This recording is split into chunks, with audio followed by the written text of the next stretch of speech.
আমিও ভালোবাসি, তোমাকেই ভালোবাসি মিস রকস্টার, তোমাকে। ইচ্ছে বিমূঢ়। প্রাপ্তর কোন কথাকে ধরবে কোন কথাকে ধরবে না বুঝে উঠতে পারছে না ও। প্রাপ্ত ইচ্ছের এক গালে হাত রাখলো আলতোভাবে, অসহায়ের মতন করে বলল, আমরা দুজন একে অপরকে ভালোবাসি, কিন্তু এর মধ্যে খই কেন শাস্তি পেল? ইচ্ছে ও কি দোষ করেছে? ইচ্ছের মাথা ফাঁকা লাগছে এবার। এসব কি বলছে প্রাপ্ত? কিছুই বুঝে উঠতে পারছে না। কোনো মতে মুখ দিয়ে বের করলো, এসব তুমি কি বলছো? আজকে আংটি বদল ছিল আমার আর ওর, কিন্তু যখন রাখা জানালো তুমি বিয়ের আসর ছেড়েছ আমার জন্য, তখন আমিও এঙ্গেজমেন্ট ক্যান্সেল করতে গিয়েছিলাম। ইচ্ছে, তারপরও খইকে কেন শাস্তি দিলে তুমি? ও তো কোনো দোষ করেনি। খইয়ের সাথে প্রাপ্তর আংটি বদল? এই কথাটা শুনেই শব্দহীন ঝড় বইতে লাগলো যেন ইচ্ছের চারপাশে। ঘাড় খানিকটা কাত করে অপলক দৃষ্টিতে শুধু তাকিয়ে রইল ও প্রাপ্তর দিকে। যে মানুষটার জন্য সব ছেড়ে আসলো, সেই মানুষটা অন্য কাউকে জীবন সঙ্গিনী করতে চলেছিল। অথচ প্রাপ্তর এই জীবন সঙ্গিনীর জায়গাটা ওর নিজের জন্য বরাদ্দ বলে ভেবে রেখেছিল। কেন ভেবে রেখেছিল? কোনোদিন কি তার কোনো কারণ দেখিয়েছে প্রাপ্ত?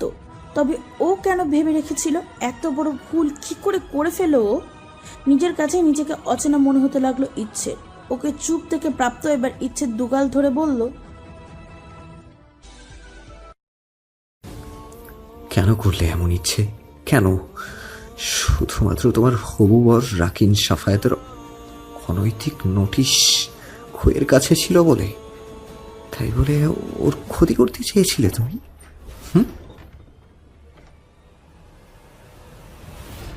এজন্য নয়, তবে কেন? ইচ্ছে, প্রথম দিন যখন তোমার গিটার ভেঙেছিলাম কি বলেছিলে তুমি? তোমার আবেগকে আঘাত করার প্রত্যুত্তর তুমি দিবে। তা না করার আগ পর্যন্ত নাকি আমার উপর থেকে রাগ মিটবে না তোমার? তাহলে এই জন্যই কি আজ খইকে বিপদে ফেলতে চাইছিলে তুমি? ইচ্ছে, এজন্যই? আচ্ছা, তুমি কি বলেছিলে সেদিন রাকাকে? You will never fall in love, you will rise in love. ভালোবেসে উত্তল হবে তুমি, তাই না ইচ্ছে? ভালোবাসার পাগলামো দেখাবে তুমি।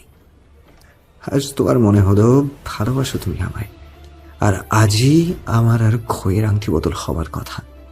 তবে কি তার জন্যই খইয়ের ক্ষতি করতে চেয়েছিলে তুমি? ইচ্ছে, তোমার আমার মাঝ থেকে ওকে সরিয়ে দেওয়ার জন্য এভাবে ভালোবাসার পাগলামো দেখাতে চেয়েছিলে তুমি? ইচ্ছে, এভাবে? চোখ বন্ধ করে দাঁতে দাঁত চেপে রইল ইচ্ছে। ধীর স্থির গলায় যে অপবাদে প্রাপ্ত ওকে অপমান করতে শুরু করেছে, যে নিজেকে সামলানোর দায় হয়ে গেছে ওর। তবু এক বর্ণ বলল না ও যে ইচ্ছে নিজের আত্মসম্মানের জন্য নিজের বাবাকেও ছাড় দেয়নি। প্রাপ্ত সমস্ত অপবাদ সয়ে নিল চুপচাপ। আজ কেন যেন ওর প্রতিবাদ করতে ইচ্ছে করছে না, কেন যেন নিজেকে জাহির করতে ইচ্ছে করছে না। কেন করবে? প্রাপ্ত ওকে যদি ভালোই বাসে, তবে অবিশ্বাস কেন করবে ওকে? কেন ভুল বুঝবে? শুধু ভাবতে লাগলো, ভালোবাসে বলে কেউ কাউকে কি করে এতটা ভুল কি করে বুঝতে পারে? হয়তো পরিস্থিতির জন্য। ইচ্ছে প্রাপ্তকে এতটুকু দোষ দিল না, সব রকম পরিস্থিতির জন্য প্রস্তুত করতে লাগলো নিজেকে। এর মাঝে ডক্টর এসে বলল, পেশেন্টের জ্ঞান ফিরেছে। প্রাপ্ত একদিনে ইচ্ছের দিকে তাকিয়ে রইল। ইচ্ছে চোখ মিলে তাচ্ছিল্য হেসে বলল, খই ভালো আছে, গিয়ে দেখে আসো ওকে। ইচ্ছে, দেখা করে এসো। প্রাপ্তর হাতের পিঠে নাক ডলা মেরে পা বাড়াচ্ছিল ভিতরে যাবে বলে।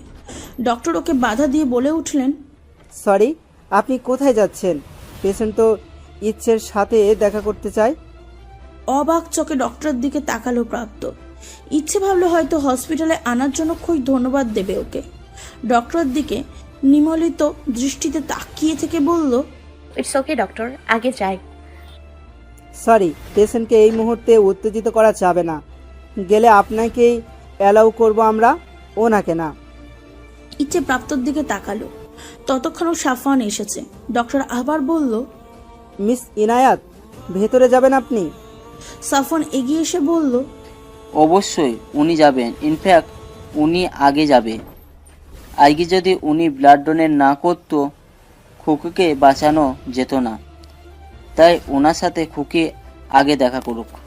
বিস্ফোরিত চোখে সাফওয়ানের দিকে তাকালো প্রাপ্ত। কি বলছে সাফওয়ান? তবে ওকে যে বললো অ্যাক্সিডেন্ট ইচ্ছের গাড়িতে হয়েছে, পুরোটা আবারও ভাবতে লাগলো প্রাপ্ত।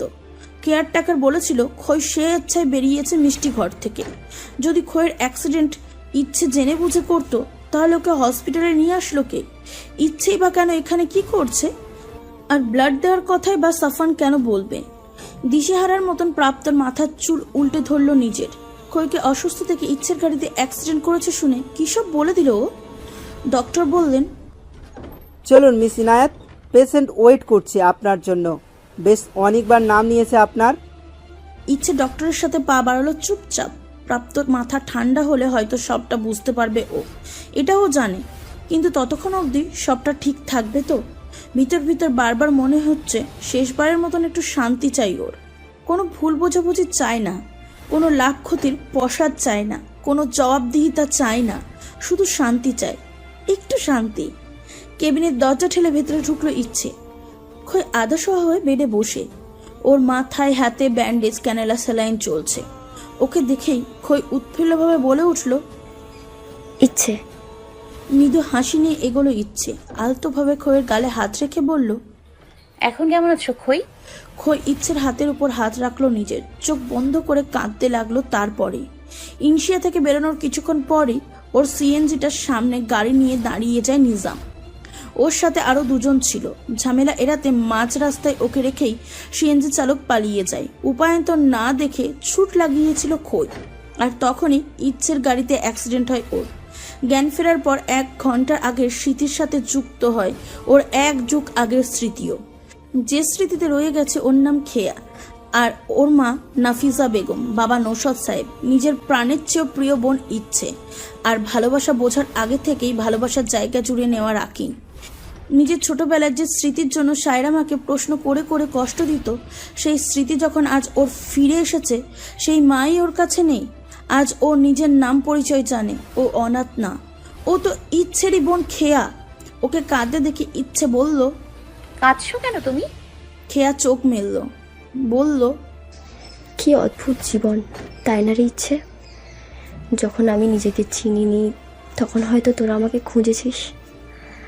আজ আমি নিজেকে চিনলাম, তোদেরকে চিনলাম, অথচ দেখ এখন তুই আমাকে চিনতে পারছিস না।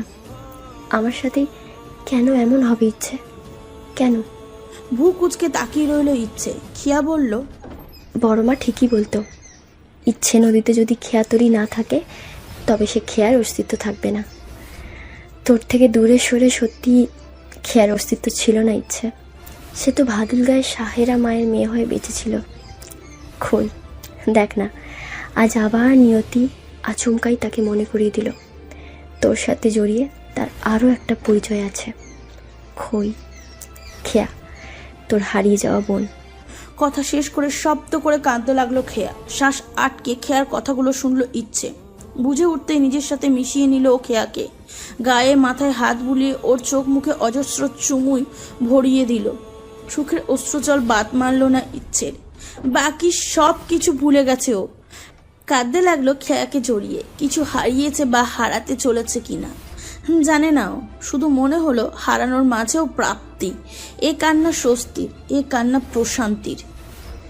যতদূর মনে পড়ে সেদিন পার্ক থেকে ইচ্ছে রাকিন চলে যাওয়ার পর আমি নিজে নিজেই উল্টো দিকে হাঁটা শুরু করেছিলাম। আমার গায়ের রং নিয়ে বলা ইচ্ছের কথায় অভিমান হয়েছিল ঠিকই, কিন্তু বাসায় ফিরতাম আমি অভিমান নিয়ে হাঁটতে হাঁটতেই পার্ক থেকে বেশ অনেকটা দূরে চলে আসি। কোনো এক মূল সড়কে অন্য মানুষক হয়ে হাঁটার সময় প্রাইভেট কার ধাক্কা দিয়ে চলে গেলে জ্ঞান হারায়, সাথে স্মৃতিও। হসপিটালে সাহেরা মা আমাকে মেয়ের পরিচয় দেয়, আর ওখান থেকেই ভাদুল গায়ে নিয়ে আসে। কখনো বলিনি আমি তার মেয়ে নই, বরং শুরুর দিক থেকেই আমাকে গ্রামের ভাষায় কথা বলতে জোর করতো। স্কুলে যেতে দিত না ঠিক মতো, জামা কাপড়েও কখনো আধুনিকতা দেয়নি আমাকে। এমনকি শহর থেকে কেউ গ্রামে এলেও তাদের ছায়াটা অবধি দেখতে পেতাম না আমি। সর্বস্ব দিয়ে ভালোবাসলেও সাহেরা মা সবসময় আড়াল করে রাখতো আমাকে, সব সময়। নাফিসা বেগমের বুকে মুখ গুজে সবটা বলল খেয়া। ইচ্ছে কল করে জানানোর পরেই হসপিটালে চলে এসেছে নওশাদ সাহেব আর নাফিসা বেগম। মেয়েকে দেখে অঝরে কেঁদেছেন দুজনে, কেঁদেছে খেয়াও। তবে তাদের আগে আরও একজনের আগমন ঘটেছে কেবিনে, রাকিনের। এক কোণে দাঁড়িয়ে দাঁতে দাঁত চেপে এতগুলো বছরের সমস্ত কষ্ট, রাগ, অভিমান সহ্য করার চেষ্টা করে চলেছে সে এতক্ষণ হলো। যাকে এতগুলো বছর খুঁজে চলেছেও, এতটা কাছে পেয়েও চিনতে পারেনি তাকে। নিজের উপর, খেয়ার উপর শুধু রাগই হচ্ছে ওর। খেয়া মায়ের বুকে মুখ গুজে রাকিনের ওই চাহনি পরখ করে চলেছে। নাফিসা বেগম মেয়েকে আদর করে দিয়ে কাতরভাবে বললেন, খুব কষ্ট হয়েছে তোর মা, খুব কষ্ট হয়েছে। না মা, সাহেরা মা এতটুকুও কষ্ট পেতে দেয়নি আমাকে, সব সময় আগলে রাখতো। কেন রাখবে না খেয়া? তুমিই তো তার বেঁচে থাকার একমাত্র অবলম্বন ছিলে। তোমাকে আগলে না রাখলে কি নিয়ে বাঁচবে সাহেরা? রাকিন বাদের দরজার দিকে তাকালো সবাই। ওর দৃষ্টি খেয়ার দিকে স্থির। সাদেক সাহেব এসেছেন। উনি ভিতরে ঢুকতে খেয়া বলল, সাদিক কাকা, আমি। শান্ত হও খেয়া, আজ আমি বলি। খেয়া থামলো। সাদেক সাহেব বললেন, অনেক আগেই এগুলো আমার বলা উচিত ছিল। কথাগুলো আমার আগে তোমাদেরকেই জানানো উচিত ছিল, কিন্তু সাহেরা চায়নি বলে হয়নি। মারা যাওয়ার আগে সাহেরা বলেছিল মরণ রোগে আক্রান্ত ছিল বলে স্বামীর ঘর ছাড়তে হয়েছিল ওকে। বাঁচার জন্য কোনো অবলম্বন অবশিষ্ট নেই দেখে যখন ঠিক করলো আত্মহত্যা করবে, ঠিক তখনই তোমাকে স্মৃতিহারা মেয়ে হিসেবে পেয়ে যায় সাহেরা। মাতৃত্বের লোভ সামলাতে পারেনি ও, তেমনি না কাটিয়ে উঠতে পেরেছিল তোমাকে হারানোর ভয়। তাই তোমাকে ঘিরে ওর এত আড়াল ছিল খেয়া। সাহেরার ইচ্ছে ছিল ওর মৃত্যুর পর যেন আমি তোমাকে তোমার আসল ফ্যামিলি খুঁজে দিই। নিজের মতো করে চেষ্টা চালাবো বলেছিলাম, কিন্তু ছেলের কথা ভেবে স্বার্থপর হয়ে পড়ি এক সময়। না তোমার স্মৃতি ফেরানোর চেষ্টা করেছি, না তোমার পরিবারকে খোঁজার। আমার সেই স্বার্থপরতার জন্যই আজ তোমাদের এই পরিস্থিতি ফেস করতে হচ্ছে। চারটে সাজানো জীবন তাণ্ডব শুরু হয়েছে, সবটার জন্য আমিই দায়ী। এতক্ষণ হলো এক ধানে দাঁড়িয়ে খেয়া নাফিজা বেগম আর নওশাদ সাহেবের খুশি দেখছিল ইচ্ছে।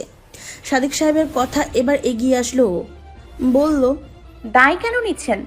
আপনাকে তো আমাদের ধন্যবাদ দেওয়া উচিত আঙ্কেল। ধন্যবাদ মানে? ধন্যবাদই বটে। আজ আপনি যদি ভাদুরগায় না যেতেন, খেয়াকে কি করে শহরে ফিরে পেতাম আমরা বলুন তো? এই যে ওকে আমরা ফিরে পেলাম, এর সব ক্রেডিট তো আপনারই। তাই গিল্টি ফিল করে আমাদের ছোট করে দেবেন না প্লিজ, রিকোয়েস্ট করছি। মুগ্ধ চোখে তাকিয়ে থেকে ইচ্ছের মাথায় হাত বুলিয়ে দিলেন সাদিক সাহেব। নাফিজা বেগম খেয়াকে ছেড়ে উঠে দাঁড়ালেন। ইচ্ছের সামনে দাঁড়িয়ে বললেন, তোর সাহেরা মাকে হারিয়ে যে যন্ত্রণা তুই এই কদিনে পেয়েছিস, একই যন্ত্রণা সয়ে তোর বড় মাকে হারানোর পর ইচ্ছে কিভাবে বেঁচে আছে খেয়া? টলমল চোখ তুলে নাফিজা বেগমের দিকে তাকালো ইচ্ছে। বুঝে উঠতে পারল না কি বলবে। নাফিজা বেগম এক হাতে ইচ্ছের গালে রেখে বললেন, যে মেয়ে আমার কথার অগ্নিবর্ষণের প্রত্যুত্তর যুক্তির জালে দমন করে, আজ তার চোখে জল। এই বর্ষণে আমায় সূচি করতে পারবি মা?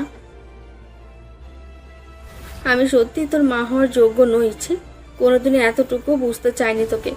তোর মতো মেয়ের মা হওয়ার সৌভাগ্য যোগ্যতা কোনোটাই আমার নেই। সেই সৌভাগ্য শুধু বড় আপাকেই মানাতো, তাই তো সে তোর মা, আর আমি তোর SM সৎ মা। কেন যেন আজ খেয়াকে ছেড়ে তোকে আদর করতে ইচ্ছে করছে মা। তোকে একটু আদর করতে দিবি আমাকে, অল্প একটু? টুপটাপ জল গড়ালো ইচ্ছের চোখ থেকে, যেন বিশ্বাসই হচ্ছে না ওর সবটা। আস্তে ধীরে ও কপাল এগিয়ে দিল নিজের। নাফিজা বেগম ওর দু গাল ধরে কপালে চুমু দিলেন।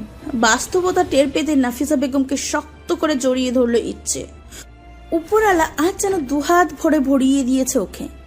নাফিজা বেগম আজ প্রাণ ভরে আদর করলেন ইচ্ছেকে। এতে সবচেয়ে বেশি খুশির হাসি খেয়ার ঠোঁটে। ওকে হাসতে দেখে এতটা সময় পর রাকিন বলে উঠল, আজ তোর এঙ্গেজমেন্ট হওয়ার কথা ছিল খেয়া। রাকিনের মুখে নিজের নাম শুনে চমকে উঠল খেয়া। ছোটবেলার খেলার সাথী হলো, বরাবর রাকিনকে ভয় পেত ও। আর যদি খই পরিচয়ে ও এখানে থাকতো, হয়তো এই ভয়টাও এক বিন্দুও কাজ করতো না ওর। হয়তো খই বলতো, তুমিও তো বিয়ে করে নিচ্ছ নকশাদার। এমনটা ভেবে রাকিনের দিকে এক পলক তাকিয়ে তৎক্ষণাৎ চোখ নামিয়ে নিল খেয়া। বলতে পারলো না কিছুই। রাকিন এগোলো ওর দিকে। নাফিজা বেগম তখনও ইচ্ছেকে জড়িয়ে। ইচ্ছে বুঝলো দুজনের মধ্যে জমা অভিমানগুলো বেরিয়ে আসবে এবার। বলল, এখান থেকে চলো মা, ওরা কথা বলুক। চলে আসবে বলে পা বাড়াচ্ছিল সবাই। রাকিন তৎক্ষণে খেয়ার বেড়ে গিয়ে বসেছে। কেবিন থেকে একজনও বেরোনোর আগে আঙুলে থাকা আংটি খুলে খেয়ার আঙুলে পরিয়ে দিল রাকিন। ওর কাজে বিমূঢ় হয়ে তাকিয়ে রইল সবাই। খেয়ার বিস্মিত চাহনি দেখে রাকিন স্বাভাবিক গলায় বলল, নে, হয়ে গেছে তোর এঙ্গেজমেন্ট। রাকিন, আমি ছাড়া তুই কারো না খেয়া, তুই শুধুই আমার। খেয়া রাকিনের মাথায় বসে নে, এমনভাবে বসিয়ে নে যেন অভিমানের আগে রাকিনের পাগলামোর কথা তোর মনে পড়ে, এই 12 বছরের শাস্তির কথা মনে পড়ে তোর, আমার কষ্টগুলোর কথা মনে পড়ে তোর। চোখ ফেটে আবারও জল করালো খোয়ের। আস্তে করে মাথা ঠেকালো ও রাকিনের বুকে। দু হাতে জড়িয়ে চোখ বন্ধ করে শ্বাস নিল রাকিন। কতদিন হলো এই বুকের হাহাকার শূন্যতা। আজ তা সেই কাঙ্ক্ষিত মানুষই স্বস্তিতে ভরে উঠেছে। ওদের দুজনকে একসাথে দেখে মুচকি হেসে কেবিন থেকে বেরিয়ে আসলো সবাই। খেয়াকে নিয়ে রাকিনের পাগলামোর সীমা জানে তারা। ইচ্ছে করিডোরে আসতেই দেখে প্রাপ্ত দেয়ালে পিঠ ঠেকিয়ে মাথা নিচু করে দাঁড়িয়ে। উপস্থিতি জানান পেতেই ইচ্ছের দিকে চেয়ে চেয়ে নীরব অশ্রু বিসর্জন দিতে শুরু করেছে প্রাপ্ত। অপরাধ বোধে নিজেকে শেষ করে দিতে ইচ্ছা করছে ওর। ওকে পাশ কাটিয়ে চলে গেল সবাই, শুধু ইচ্ছে দাঁড়ালো। এগিয়ে এসে একটা শুকনো ঢোক গিলে বলল, আমি জানতাম পুরো পৃথিবী একদিকে থাকলেও যে আমার ঠোঁটে হাসির কারণ, যাকে আমি ভালোবেসেছি, যার কাছে আমার প্রেম নঙ্গর ঠাঁই, শুধুমাত্র সেই আমাকে আমার ভালোবাসাকে ডিফাইন করতে পারে, অন্য কেউ না। ভুল ছিলাম আমি প্রাপ্ত। আমার বোঝা উচিত ছিল। আমি ভেবেছি আমি ভালোবেসেছি, তো কি তুমি তো না আমায় ভালোবেসেছো, না আমার ভালোবাসাকে বুঝেছো। তোমার প্রেম নঙ্গর তো অন্য তোরের মালিকাধীন। না বুঝেই বিয়ের আসর ছেড়েছিলাম আমার একপাক্ষিক ভালোবাসার পাগলামো দেখাবো বলে। সত্যি অনেক বড় ভুল করে ফেলেছি, তাই না প্রাপ্ত? প্রতিটা কথা তীরের মতন বিঁধল প্রাপ্তর কাছে। এবার আর ও সামলাতে পারল না নিজেকে, জাপটে জড়িয়ে ধরল ইচ্ছেকে। ওর চুলে মুখ গুজে দিয়ে কাঁদতে কাঁদতে বলল, ভুল তো আমি করেছি ইচ্ছে, ভুল তো আমার। যার দায়িত্ব নেব বলে তোমার প্রতি ভালোবাসাকে অস্বীকার করেছিলাম, তাকেই মৃত্যু মুখে দেখে মাথা ঠিক ছিল না আমার। সাফওয়ানের কাছ থেকে যখন শুনলাম খেয়া তোমার গাড়ি দিয়ে অ্যাক্সিডেন্ট করেছে, আমি নিজেকে বোঝাতে পারিনি ইচ্ছে এমনটা করতে পারে না। ভুল আমার ইচ্ছে, সব ভুল আমার। সীমাহীন ভালোবেসেও বলিনি ভালোবাসি। তাই তো আজ এই দিনটা দেখতে হলো তোমাকে। কথা দিচ্ছি এমন ভুল আর কোনোদিনও হবে না, আর কখনো তোমার কান্নার কারণ হব না মিস রকস্টার। ভালোবাসি তোমাকে, খুব ভালোবাসি। প্রাপ্তর কাছে এবার ভালোবাসি শুনে বুক ভরে শ্বাস নিল ইচ্ছে। ও জানতো প্রাপ্ত ঠিক বুঝবে সবটা। প্রাপ্ত বলে চলেছে নিজের মতো করে, আর ইচ্ছের চোখ ঝাপসা হয়ে আসছে ক্রমশ। প্রাপ্তর বলা কথাগুলো মাথায় ঢুকছে না আর কিছুই। ইচ্ছে টলমলো শরীরটা কিঞ্চিৎ সামনে এনে এক হাতে প্রাপ্তর গালে রাখলো, তারপর মিহিস্বরে বলল, আমিও ভালোবাসি, খুব ভালোবাসি। বয়ে চলা স্রোত সিঁড়ির মতো হয়েও বরাবর আমি শুধু তোমাকেই আটকেছি গ্যাংস্টার, প্রেম লঙ্গর ফেলে। কথা শেষ করে মুখে হাসি ফোটালো ইচ্ছে। প্রাপ্ত হাসি মুখে ওর দিকে হাত বাড়াচ্ছিল। ইচ্ছে কি বুঝলো, প্রাপ্তর দিকে ক্লান্ত চোখে তাকিয়ে থেকে বলল, আমার হাজারো প্রাপ্তি আর পূর্ণতার খাতায় তুমি সর্বোচ্চ অপূর্ণতা প্রাপ্ত। এত বেশি ভালোবেসেছি যে সেখানেই বোধহয় আমার ইতি আঁকা। তবু তোমাকে ভালোবাসি মিস্টার গ্যাংস্টার, ভালোবাসি। প্রাপ্তর হাত থেমে গেল। কথা দুটো বলে হঠাৎ দুবার জোরে শ্বাস নিয়ে চোখ বন্ধ করে ওর হাতে ঢলে পড়ল ইচ্ছে। বড় বড় চোখে স্তব্ধতা নিয়ে হাতে ইচ্ছের দিকে তাকিয়ে রইল প্রাপ্ত। ওর পুরো পৃথিবী যেন থমকে গেছে। কাপা কাপা হাতে ইচ্ছের গলায় আলতোভাবে স্পর্শ করলো প্রাপ্ত। ফিসফিসিয়ে ডাকলো বার দুয়েক। ইচ্ছে সাড়া দিল না।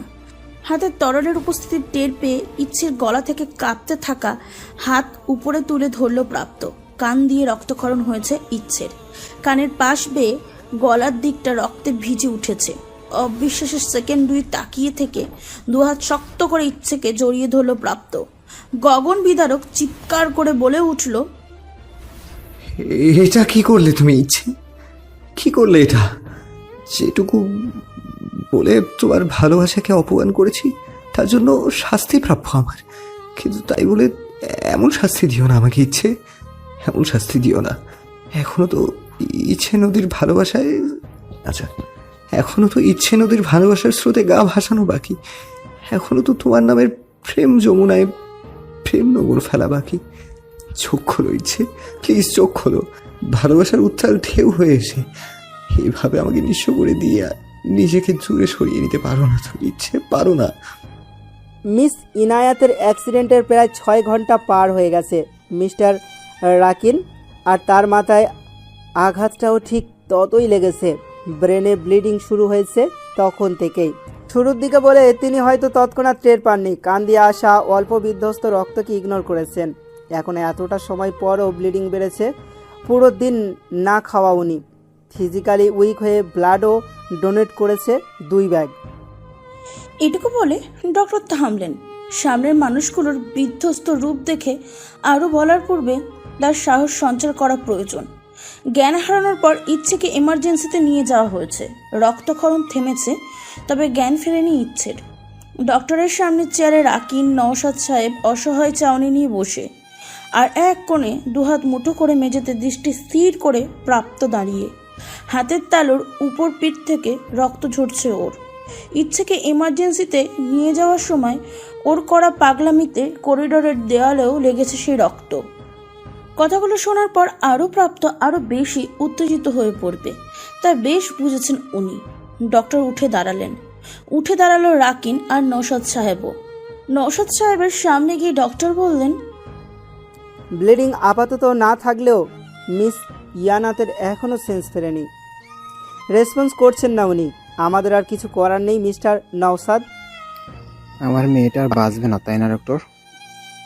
নওশাদ সাহেবের ফাঁকা দৃষ্টি। খেয়াকে তো আগেই হারিয়েছিলেন, ওর অভাবে ভালোবাসা নামক অনুভূতিও যেন হারিয়ে ফেলেছিল ইচ্ছে। কোনোদিনও ভালোবাসা বোঝেনি তার। আজ যখন খেয়া ফিরেছে, 2 মেয়েকে আদরে আদরে ভরিয়ে দেওয়ার সুযোগ এসেছে, তখন দুজনকেই হসপিটালে দেখে কোন বাবা ঠিক থাকবে? নাফিজা বেগমকে ইচ্ছের ইমার্জেন্সি দরজা থেকে সরানোই যায়নি। নিজেকে পৃথিবীর সবচেয়ে অসহায় পিতা বলে মনে হচ্ছিল নওশাদ সাহেবের। রাকিন বলল, শান্ত আঙ্কেল, ইচ্ছের কিচ্ছু হবে না, ডক্টরের সাথে আমি কথা বলছি।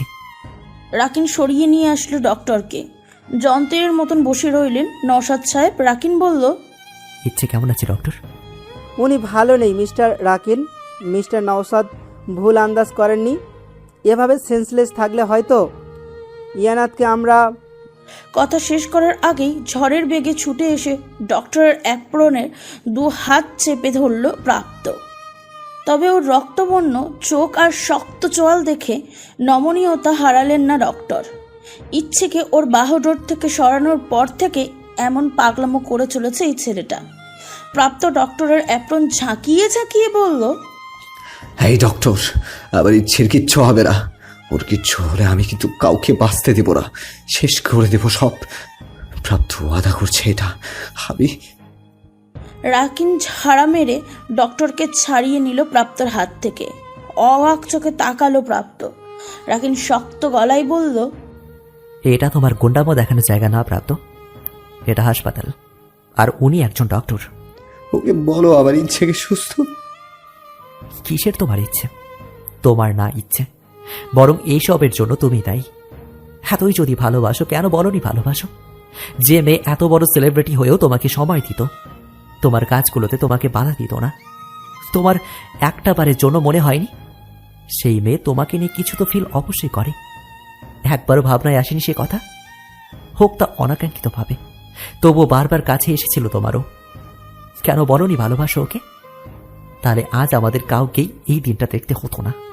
না ইচ্ছে আমাকে বিয়ে করতে রাজি হতো, আর না তুমি জেদ ধরে খেয়াকে আংটি বদল করতে রাজি হতে। কোনোটাই ঘটতো না। চোখ নামিয়ে নিল প্রাপ্ত। এক বর্ণ ভুল বলেনি রাকিন, তবে রাকিন নিজেও এভাবে বলতে চায়নি। যেটুকু ভাগ্যে লেখা তা তো হওয়ারই ছিল। এভাবে ওদের 4 জনের জীবন বহমান হওয়ার ছিল। একা প্রাপ্তত্ব দোষ না এতে, তবে প্রাপ্তকে থামাতে এসব বলতে হতো ওকে। সত্যিই থেমে গেছে প্রাপ্ত। রাকিন এগোচ্ছিল ওকে সামলাবে বলে। ধপ করে মেঝেতে বসে পড়ল প্রাপ্ত। 2 হাত জোর করে জল ভরা চোখে ডক্টরের দিকে তাকিয়ে বলল, ইচ্ছেকে প্লিজ সুস্থ করে দিন ডক্টর। ওকে প্লিজ ঠিক করে দিন, বাঁচবো না আমি ওকে ছাড়া, বাঁচতে পারবো না, প্লিজ বাঁচান ডক্টর প্লিজ। চোখ বন্ধ করে মুখ দিয়ে শ্বাস ছাড়ল রাকিন।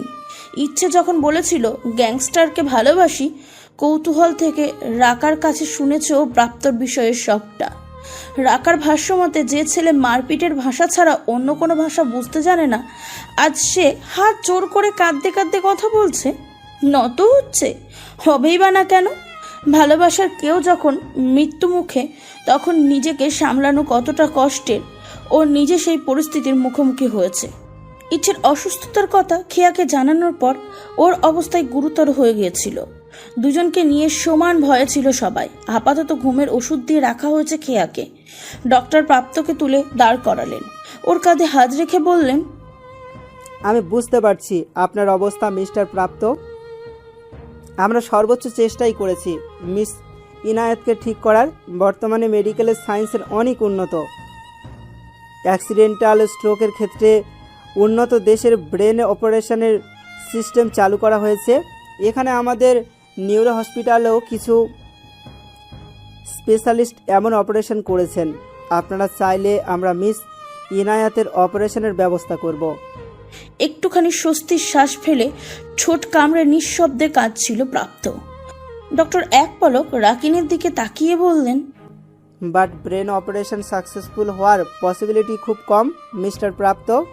এ পর্যন্ত হওয়া সবগুলো অপারেশনে প্রতি 10 জনে একজনকে বাঁচাতে পেরেছে ডক্টররা, বাকি 9 জন ওটিতেই। কি বলছেন আপনি ডক্টর? সবে তো হাসির আলো দেখালেন, এখন বলছেন অপারেশন সাকসেসফুল না হলে ওটিতেই? বিস্ময়ে বলল রাকিন। ডক্টর মাথা নিচু করে বলল। রাকিন চুলগুলো উল্টে ধরল নিজের। এবার ওরও ভয় করছে। ডক্টর বললেন, জি, বিষয়টা এমনই। অপারেশন না হলে মিস ইনায়েত অসুস্থতা নিয়েই হাতে গোনা কিছুদিন সারভাইভ করবেন। অপারেশন সাকসেসফুল হলে সুস্থ হয়ে যাবেন, আর না হলে ওটিতেই। এবার আপনাদের সিদ্ধান্ত নেবার পালা মিস্টার রাকিন। তবে যদি আপনারা অপারেশন করাতে চান, যা করার দ্রুত করতে হবে, নইলে মিস ইনায়েত আরও বেশি অসুস্থ হয়ে পড়বেন, তখন আমাদেরও করার কিছু থাকবে না। রাকিন বুঝে উঠতে পারছে না কি করবে। এই অপারেশনের কথা কিভাবে বলবে নওশাদ সাহেবকে? উনি কোনোদিনও রাজি হবেন না এত ঝুঁকিপূর্ণ অপারেশনের জন্য। বরং অপারেশন ব্যতি রেখেই ইচ্ছেকে আরও কিছুদিন ভালোবাসার সুযোগ নেবেন সে। অপারেশন করাবে না এটা বলবে বলে জিভ দিয়ে ঠোঁট ভিজিয়ে নিল রাকিন। প্রাপ্ত হঠাৎই শান্ত স্বরে বলল, আপনি অপারেশনের ব্যবস্থা করুন ডক্টর, ইচ্ছের কিচ্ছু হবে না। অবাক চোখে ওর দিকে তাকালো রাকিন। প্রাপ্তর দৃষ্টি মেঝের দিকে স্থির। প্রাপ্ত চোখ তুলে বলল, দেরি করবেন না প্লিজ ডক্টর, যা ব্যবস্থা করা করুন, ইচ্ছের অপারেশন হবে। ডক্টর বললেন, আপনার অনুমতিতে অপারেশন হবে না মিস্টার প্রাপ্য। পেশেন্টের বাবা অথবা পরিবারের কারো অফিসিয়াল অনুমতি চাইবে হসপিটালের অথরিটি। বন্ড সাইন ছাড়া এত ঝুঁকিপূর্ণ অপারেশন কোথাও কেউ করবে না। নওশাদ আঙ্কেল কখনোই অপারেশন অনুমতি দেবে না প্রাপ্ত, তাকে আমি চিনি। কেয়াকে সবে খুঁজে পেয়েছেন।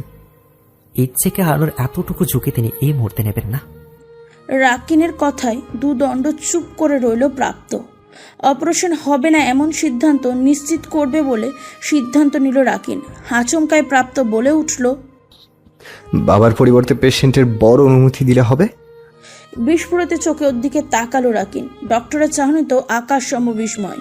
প্রাপ্ত একদম স্বাভাবিক গলায় বলল, তাই না ডক্টর?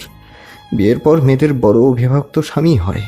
নওশাদ স্যারের পরিবর্তে ইচ্ছের বর যদি বন সই করে, অপারেশন করাবেন না আপনারা? রাকিন খানিকটা জড়ানো গলায় বলল, কি করতে চাইছো তুমি প্রাপ্ত? আজ তো ইচ্ছের বিয়ে হওয়ার কথা ছিল, ইচ্ছের বিয়ে হবে আজ। তারপর ওর বর ওর অপারেশনের জন্য বন সই দেবে। অপারেশন হবে ইচ্ছের, কেউ আটকাতে পারবে না। স্পষ্ট ভাষায় জবাব দিল প্রাপ্ত। রাকিন কপাল চেপে ধরল নিজের। একবার ভাবলো প্রাপ্তকে থামাবে, বলবে এমন পাগলামি না করতে। পরপরই নিজেকে এর জায়গায় বসিয়ে ভাবলো, আজ ইচ্ছের জায়গায় খেয়া থাকলে এমনটা করতে দুবার ভাবতো না ও। এমনকি বন্ধু হিসাবে এখনও এমন সিদ্ধান্ত নিতে পারবে, কিন্তু সেই সম্পর্কটা না ও চায়, নাইবা ইচ্ছে, খেয়া, প্রাপ্ত বা ওদের পরিবারের কেউ। রাকিন এগিয়ে প্রাপ্তর কাঁধে হাত রেখে করুণভাবে বলল, জেনে শুনে এত বড় সিদ্ধান্ত নিচ্ছ, পরে যদি ইচ্ছের কিছু। ইচ্ছের কিছুই হবে না মিস্টার রাকিন। ও তো প্রাপ্তর প্রাপ্য। কেড়ে নেয়ার অধিকার বোধ খাটাবে না সৃষ্টিকর্তা।